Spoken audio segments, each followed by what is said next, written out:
कि store room था, साल भर से लाइब्रेरी चल रही है, स्टोर रूम कैसे बता सकते हो आप? बच्चे फंसे हुए हैं, एक भी लोकल आदमी यहाँ देखने नहीं आया है। ना एमसीडी ने कोई अपनी तरफ से सूचना दी, ना किसी पुलिस प्रशासन ने दी। बिल्कुल नहीं हुआ है। यहाँ पे इतना पानी भर जाता है। सीबीआई जांच होना चाहिए। यहाँ सब अपना अपना बचाव कर रहे हैं।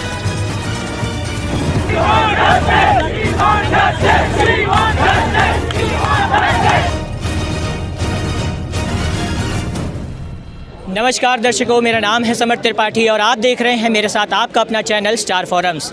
और आज मैं मौजूद हूं दिल्ली के ओल्ड राजेंद्र नगर प्लेस में, जहां देर रात कल शनिवार की रात को तेज़ बारिश के बाद से ही एक हादसा हो गया है, जहां 3 छात्रों की राव कोचिंग सेंटर के अंदर लाइब्रेरी जो बेसमेंट में स्थित है उसमें डूबने के कारण मौत हो गई है।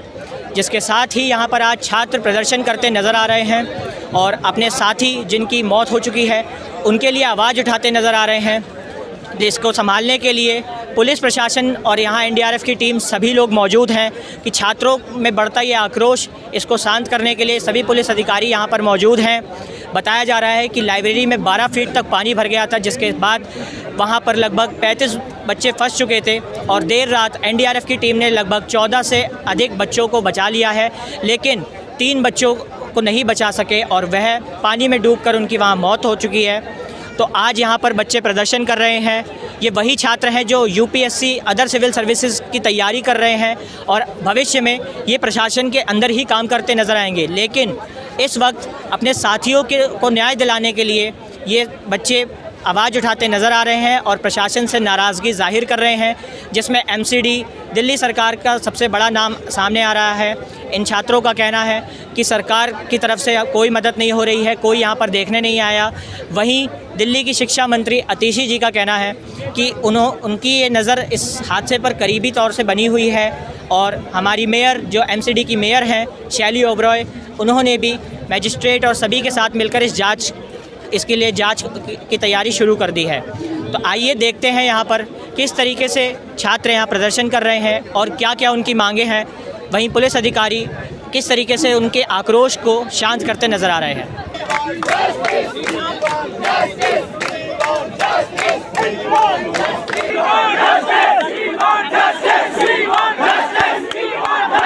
राजपूत, मैं दिल्ली विश्वविद्यालय का छात्र हूँ। तो मैंने अभी ये घटना देखी कि ऐसे घटना हुआ राजेंद्र नगर में। मैं तुरंत यहाँ आया।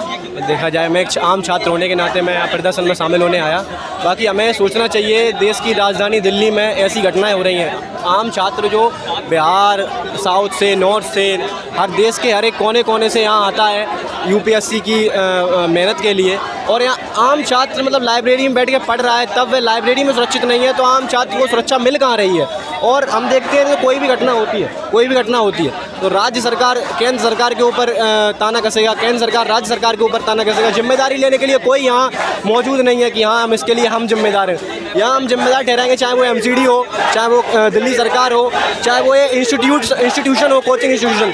हम देखें पिछले साल भी मुखर्जी नगर में आग लगी थी कोचिंग सेंटर में। अभी एक दिन पहले करंट लगने से एक छात्र की मौत हुई है। अब आज ये घटना, अभी 35 लड़के लाइब्रेरी में अंदर फंसे थे बेसमेंट में। हमें ये जानकारी नहीं है 35 में कितने की मौत हुई है, कितनों की जिंदा है, कितनों को रेस्क्यू किया गया, ना इन्होंने प्रॉपर जानकारी दी हमें। मतलब हमारे पास अभी प्रॉपर जानकारी तक नहीं है कि हमारे साथी, हमारे छात्र बंधु कौन कौन अभी मतलब वहाँ से बाहर निकाले गए और कितने छात्रों की मौत हुई है। और जो भी छात्रों की मृत्यु हुई है, क्या आपने उनके परिजनों को सूचित किया? क्या आपने उनके छात्रों को सूचना दी कि ऐसे ऐसे घटना हुई है? मतलब पुलिस और इंस्टीट्यूशन वाले एकदम गैर ऐसे दिखा रहे हैं कि उनको कोई मतलब ही नहीं है। एमसीडी ने अभी 4 जुलाई को ये दावा किया था कि उन्होंने यहाँ पे 100% नाले साफ़ कर दिए हैं, सारी सफाई कर दी है, जल भराव के लिए उन्होंने जिम्मेदारी ली है, लेकिन अब उसके बाद ये बड़ा हादसा सामने आ रहा है। तो इसको आप एमसीडी की कमज़ोरी मानेंगे? जी, मैं इस बात पे कुछ नहीं कहना चाहूँगा। इस बात पे आप खुद ही देख लीजिए यहाँ क्या स्थिति है। आप खुद ही देख लें यहाँ कि नाला यहाँ कितना साफ़ है और कितना साफ़ नहीं है। और ना मौजूद हो तो आप यहाँ की आसपास की गलियों में देख सकते हैं। अपने कैमरा ले जाइए और कैमरा ले जाके दिखाइए जनता को कि कितना एमसीडी कर रही है। एमसीडी वाले सिर्फ इसमें आगे हैं, छोटे भैया जो ठेला लगे रहते हैं, छोटे भैया जो दुकानदार रहते हैं, उनसे लूट फरूसने में, हाँ इतना दे दो उतना दे दो, इसमें एमसीडी आगे है। कोई कार्य करने में एमसीडी कोई आगे नहीं है। कार्य करने के लिए कह दो कोई। ये सरकार ऐसे ही चल रही है, ऐसे ही चलती आ रही है। आम छात्र को ऐसा कीड़ा मकोड़ा की तरह ट्रीट किया जा रहा है कि जान जा रही है, कोई मतलब नहीं। 3 मरे, 30 मरे, 300 मरे, कोई मतलब नहीं है सरकार को, ना ये एमसीडी वालों को, ना इंस्टीट्यूशन वालों को। इनको अपनी जेब भरने से मतलब है, छात्रों से मतलब नहीं है इनको। छात्रों से मतलब होता तो एक जान भी इनके लिए बहुत महत्वपूर्ण होती। सीबीआई जांच होना चाहिए। यहाँ सब अपना अपना बचाव कर रहे हैं, कोई किसी का नहीं है। और यहाँ किसी भी पार्टी का कोई भी नेता, दुर्गेश पाठक वगैरह कोई भी यहाँ पे नेता नहीं आया है। सिर्फ वोट मांगने आते हैं, उसके बाद कोई सुनाई भी नहीं होती है। हम अभी 1 हफ्ता पहले दुर्गेश पाठक के यहाँ गए कि यहाँ पे इतना इतना पानी भर गया, स्कूल से बच्चे लेके गए, कोई भी उसने सीधा भगा दिया, कोई सुनवाई नहीं हुई। और बेसमेंट कर रहे थे, कैजुअलिटीज होने की वेट कर रहे थे। हाँ, जगह के लिए बेसमेंट अलाउ नहीं है और बेसमेंट बना दिया है। किसी अपर क्लास के लिए वो लोग चीजें हैं, ये कहाँ से अलाउ करा गया? क्लास वाले सब कुछ बढ़िया उनका लाइफ, और जो मिडिल क्लास जर्जर मकान हो रहे हैं, पीजी में चल रहे हैं, ये कहाँ का नियम है? कहाँ है सरकार? जब वो यहाँ के लैंड ओनर के खिलाफ सबसे पहले तो सिर्फ पैसा ऐसा ही बोल रहे हैं। और सीबीआई जांच होना चाहिए पूरी दिल्ली की, यहाँ की नहीं, सिर्फ पूरी दिल्ली की सीबीआई जांच अब होना चाहिए, क्योंकि कहीं भी गली नहीं है, वहाँ बिजनेस चल रहे हैं। यही सरकार अभी कुछ समय पहले नीट प्रशासन के लिए, नीट जो हुआ था पेपर लीक, उसके लिए छात्रों के लिए आवाज़ उठाती नजर आ रही थी, और आज उन्हीं की राजधानी में ये इतना बुरा हाल हो चुका है, छात्रों की मौत हुई है, तो इस पर वो चुप है। पता नहीं क्यों नहीं आ रहे हैं, कोई आवाज नहीं है, सब आवाजें दबाई जा रही हैं। और यहाँ पे बच्चा 3 की बता रहे हैं, पता नहीं कितने गए, कुछ पता नहीं। कोई साइज देखो जरा, साइज देखो जरा, आप बेसमेंट को देखो, कोई वो नहीं है। और बेसमेंट बनाने की अधिकार किसने दिया? कितने बच्चे होंगे? जब जगह छोटी है, जब इलीगल है तो कैसे बन रहा है? बनाया बेसमेंट, और भी इतना ओपन एक्सेस में। आप सोचो, बच्चों को कोई बाहर से भेजता जान के लिए? हम आम स्कूलों से बच्चे लेके जाते इतने तरह पानी में हैं, ऐसा लगता है अभी डूबने वाले। बच्चे के हाथ पकड़े, बच्चे पूरे डूब जाते हैं जब स्कूल से लेके जाते हैं, कोई सुनवाई नहीं है यहाँ। और अभी तक कोई भी आम आदमी का कार्यकर्ता यहाँ तक नहीं आया है। क्यों नहीं आया? कोई आए थे रात में यहाँ पे यहाँ एमसीडी की मेयर आई थी शैली ओबरॉय, क्यों नहीं आई? आरती चावला क्यों नहीं आई? अभी तक क्यों नहीं आई? अतिशी सिंह जो हमारी शिक्षा मंत्री हैं, वो कह रही हैं कि मेरी इस पे करीबी से नजर बनी हुई है, लेकिन वो खुद जमीन नहीं सर पर नहीं आ रही। कुछ नहीं है, झूठ बोलती है बिल्कुल। सफाई, जितने भी आम आदमी के कार्यकर्ता हैं झूठी सफाई देते हैं, और उनके जो मोखड़े हैं, कहते कुछ है करते कुछ है। और मैं किसी भी पार्टी से नहीं हूँ, किसी भी पार्टी से बिलोंग नहीं करती है। एक इंडियन है, ठीक है, हमारी जो सिचुएशन है, जो आप देख पा रहे हैं, इंडियन है। और हम जो पार्टी अच्छा काम करेगी, जो खराब करेगी, उसको हम प्रेज भी करेंगे, और जो गलत करेगी उनको क्रिटिसाइज भी करेंगे, because we live in democratic India. तो जैसा कि आप देख सकते हैं हमारे पीछे यहाँ पर किस तरीके से प्रदर्शन बढ़ता जा रहा है। छात्र अपनी मांगों के लिए आवाज़ उठा रहे हैं, प्रशासन के खिलाफ, प्रशासन के लिए आवाज़ उठा रहे हैं कि प्रशासन अपनी गलतियों को स्वीकारे और आगे इस तरीके की घटनाओं से बचा जा सके। इसके लिए छात्र यहाँ प्रदर्शन करते नज़र आ रहे हैं। हमें एमसीडी और अन्य प्रशासन, दिल्ली सरकार के लिए यहाँ पर मांग हो रही है। कुछ छात्र यहाँ सीबीआई जांच के लिए भी मांग करते नज़र आ रहे हैं। साथ ही अब ये प्रदर्शन एक बड़े तौर पर सामने आता जा रहा है। देखिए हमारे साथ यहाँ पर एक छात्र जुड़ते हुए नज़र आ रहे हैं, जो कि इस बात का संदेश दे रहे हैं कि यहाँ पर छात्रों को न्याय की भरपूर ज़रूरत है, यहाँ पर न्याय ज़रूर मिलना चाहिए, क्योंकि नीट परीक्षा को लेकर अभी जिस तरीके से पूरे देश में छात्रों की आवाज़ों को उठाया गया, तो वहीं अब दिल्ली के छात्रों को भी ये संरक्षण चाहिए सरकार से कि वो उनकी आवाज़ों को उठाए। आप इस जो यहाँ पर कल घटना हुई, आपको ये सूचना कब मिली? मेरे को ये सूचना कल ही मिल गई थी, और तब से हम प्रोटेस्ट में लगे हुए हैं। और राव कोचिंग जो है ओल्डेस्ट यहाँ का इंस्टीट्यूट है। आज से पहले इसकी एक बार दीवार गिर चुकी है, एक बार इसका गेट गिर चुका है। कल इंसिडेंट हुआ, उसके बावजूद आज क्लास लगाई गई नॉर्थ कैंपस के अंदर, उसके बावजूद आज क्लास लगाई गई। इसका director BK Gupta, AK Gupta, इनके गुप्ता कहाँ पे है? अभी तक कोचिंग सेंटर के मालिक सामने नहीं आए हैं। सामने नहीं आए, उनकी कोई स्टेटमेंट नहीं है, उन्होंने कोई बयान नहीं दिया, कोई संज्ञान नहीं लिया। उन्होंने कोई बयान नहीं दिया, कोई संज्ञान नहीं लिया, कोई स्टेटमेंट नहीं है। अभी तक वो सामने नहीं आए, और अभी भी बच्चों की क्लास लगाई जा रही है आज संडे उसके बावजूद। जबकि यहाँ पर इतना बड़ा हादसा हो चुका है, छात्र यहाँ पर अपने आप को महफूज सेफ नहीं कर रहे, क्या ये बात सच है? बिल्कुल सच है, क्योंकि आप खुद देख सकते हैं, यहाँ पे देखो कितनी गंदगी है, कितनी साफ़ सफाई। ये तारों की लाइन देखिए, आज से 4 दिन 5 दिन पहले नीलेश राय, मेरा क्लासमेट, उसके साथ इंसिडेंट हुआ ही था, वो करंट से मर गया था। मेन गेट, जो कॉलोनी का मेन गेट है वहाँ पे, और अभी आप कैमरा घुमा के दिखा सकते हैं, तारे कैसे ऐसे झालर की तरह लटकी हुई हैं। किसी के भी साथ हो सकता है हादसा। ये शासन प्रशासन या पुलिस वाले किसी के भी साथ हो सकता है। मैम, आपको इस घटना की जानकारी कल कितने बजे मिली? Sir I came here around 10। मैं 10 बजे से यहाँ हूँ। मैं 5 बजे गई और मैं फिर से आऊँ। हम लोगों ने कोचिंग ओनर्स को टाइम दिया था 12 बजे तक का। यहाँ पर आप लाइन से देख लोगे 50 कोचिंग है, एक भी कोचिंग ओनर नहीं आया, एक भी टीचर नहीं आया। They are getting salaries from our money, from the students who have died, but not a single person has the audacity to come and stand here with students जिनसे उनका life चल रहा है। It's not a problem of single coaching centre, it's the problem of ORM। It's a nexus between MCD Delhi, coaching mafias and the politicians. ऐसा नहीं है कि mishap हुआ तो ही ये सब सामने आया।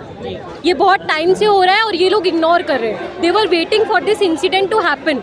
Even if this incident has happened, एक भी कोई भी एक्शन नहीं लिया जाएगा। हम स्टूडेंट से हम 1 दिन देंगे, 2 दिन देंगे, तीसरे दिन हमें भी पढ़ने जाना पड़ेगा to get into the same corrupt system. अभी तक पुलिस अधिकारियों ने जो जहाँ पे भी इंसिडेंट हुआ या अदर भी जितने भी हैं उनसे कोई कांटेक्ट करने की पुलिस ने कोशिश नहीं की? सर पुलिस ने कोशिश की, लेकिन क्या सिर्फ पुलिस अकाउंटेबल है? क्या MCD दिल्ली अकाउंटेबल नहीं, बिल्कुल सरकार को भी आना चाहिए। MP MLA अकाउंटेबल नहीं है? क्या वो लोग कभी इस रोड से जाके देखते नहीं थे कि ये कितना डेंजरस है? इस बिल्डिंग से पानी निकालने में 11 घंटे लग गए। अगर ये इतनी डेंजरस बिल्डिंग थी तो इसको क्यों नहीं हटाया? तो मैम, आपका नाम क्या है? तस्कीन। मैम, आपको इस घटना की कब सूचना मिली? कि कल रात को मुझे सूचना मिली।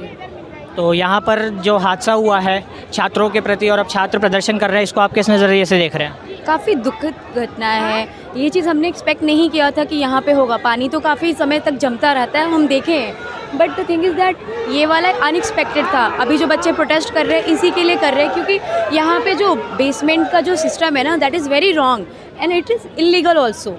फिर भी ये चीज़ें चल कैसी रही है we don't know, but we are also suffering क्योंकि कितनी सारी लाइब्रेरी सेम ऐसी हैं जो बेसमेंट में है।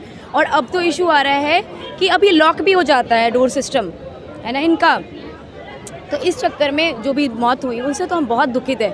पिछले वर्ष मुखर्जी नगर में भी एक हादसा हुआ था छात्रों को लेकर, जहां आग लग गई थी एक संस्थान में जी, और अब वहां पे उसके बाद से ही ये पॉलिसी निकाली गई थी कि शायद बेसमेंट में नहीं बनाया जाएगा कोचिंग सेंटर्स। बेसमेंट में इस चीज़ को बंद होना चाहिए, पुलिस को इसके पीछे एक्शन लेना चाहिए।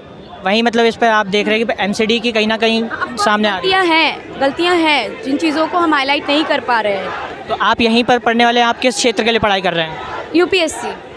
हाँ जी। आप कहीं बाहर से आए हैं? हाँ जी, वेस्ट बंगाल। तो अभी जो 3 छात्रों की यहाँ मौत हुई और अब और अन्य छात्रों को यहाँ पर महफूज सेफ नहीं हो रहा, तो आप कैसा फील कर रही हैं यहाँ पर? मैं भी सेम फील कर रही हूँ। मुझे भी बहुत एंजाइटी हो रही है कि इस एनवायरनमेंट में हम कैसे रह रहे हैं, हम कैसे अपने पढ़ाई पे फोकस करें। हम ये सोचें कि हम बेसमेंट में पढ़ रहे हैं, हम फंस जाएंगे या हमारे दोस्त फंस जाएंगे। हमने ये सब एक्सपेक्टेशन हमारा कभी नहीं था। यहाँ के लैंड ओनर्स ये लोग ऐसे ही है, इस तरह से ही रखते हैं कि उनको सिर्फ पैसे से मतलब है और ये नहीं सोचते कि स्टूडेंट की सेफ्टी क्या होगी। इतना बड़ा बिल्डिंग इन्होंने खड़ा कर दिया। They are not thinking about how people will evacuate, है ना। फ्लड आएगा, कुछ भी आए, उनको कुछ फ़र्क नहीं पड़ता है, वो सिर्फ मनी माइंडेड है। जी, MCD ने अभी कुछ दिन पहले ये बात कही थी कि हमने 100% जो अपने आधिकारिक क्षेत्र में नाले होते हैं और जो सब कुछ सड़क है उसको मैंने साफ़ कर दिया है, हमने साफ़ करवा दिया है। नहीं किया, that is very wrong information to you. नहीं, ऐसा बिल्कुल नहीं हुआ है। यहाँ पे इतना पानी भर जाता है। We need to suffer. हम वाजीराम जाते हैं अपने काम से कुछ भी, तो हमें इतना पानी देख हमें रास्ता चेंज करके जाना पड़े। वहाँ पे भी बहुत पानी। यहाँ का सिस्टम बहुत, ड्रेनेज सिस्टम बहुत ही काफ़ी ख़राब है। तो जैसा कि आपने देखा, छात्र अपने प्रदर्शन कार्य में आगे बढ़ते नज़र आ रहे हैं और अपनी न्याय के लिए मांग कर रहे हैं। वहीं ज़मीनी स्तर पर उतरकर हमें ये भी पता चला कि MCD प्रशासन की तरफ से काफ़ी कमियां हैं। अगर MCD प्रशासन नालों की सफाई नहीं करवाती है, ज़मीनी स्तर पर उतरकर सड़कों की सफाई नहीं करवाती है, तो आगे आने वाले मानसून में या अन्य वर्षों में भी दिल्ली के अंदर यही स्थिति होगी और हो सकता हो कि जो हादसा कल रात हुआ वो हादसा और अधिक बढ़ जाए। तो इसी के साथ हम ये गुजारिश करते हैं दिल्ली सरकार से कि वो जल्द से जल्द इस पर कार्रवाई करे, एक कमेटी बनाए, उसकी जांच करे, गुनहगारों को उसकी सज़ा मिले और जितने भी तरीके के यहाँ पर आरोप लगाए जा रहे हैं लैंडलॉर्ड के प्रेशर को बनाने के लिए कि लैंडलॉर्ड यहाँ पर लोगों को प्रेशराइज़ करते हैं, ज़्यादा रेंट वसूलते हैं, उसके साथ ही नालों की यहाँ सफाई नहीं है, रोडों की हालत अच्छी नहीं है। तो इसके लिए भी हम गुजारिश करते हैं कि दिल्ली सरकार इस पर जल्द से जल्द कोई कार्रवाई करे, कोई एक्शन ले और छात्रों को यह आश्वासन भी दे कि यहाँ पर अगर वह पढ़ने आते हैं तो वह महफूज रहेंगे और ऐसी स्थिति या ऐसा हादसा भविष्य में कभी उनके साथ नहीं होगा, क्योंकि अन्य राज्यों से भी कई छात्र यहाँ पर दिल्ली में आते हैं, अपनी परीक्षाओं के लिए आते हैं, अपनी ग्रेजुएशन के लिए आते हैं, लेकिन उनके माँ बाप उनको ये सपना देखकर भेजते हैं कि हमारे छात्र या हमारा बेटा, हमारी बेटी दिल्ली में जाके अच्छी शिक्षा को ग्रहण करेंगे। लेकिन अगर दिल्ली में इसी तरीके से छात्रों का यही हाल रहा, यूपीएससी के छात्रों का, जो कि आगे चलकर प्रशासन के साथ ही काम करने वाले हैं, उनका अगर यही हाल रहा तो आगे प्रशासन भी खतरे में आएगा और देश का युवा भी खतरे में आएगा। तो इसी के साथ आज के लिए बस इतना ही। ऐसी तमाम खबरों को जानने के लिए देखते रहिए आपका अपना चैनल स्टार फोरम्स। मैं समर त्रिपाठी, राजेंद्र नगर, नई दिल्ली।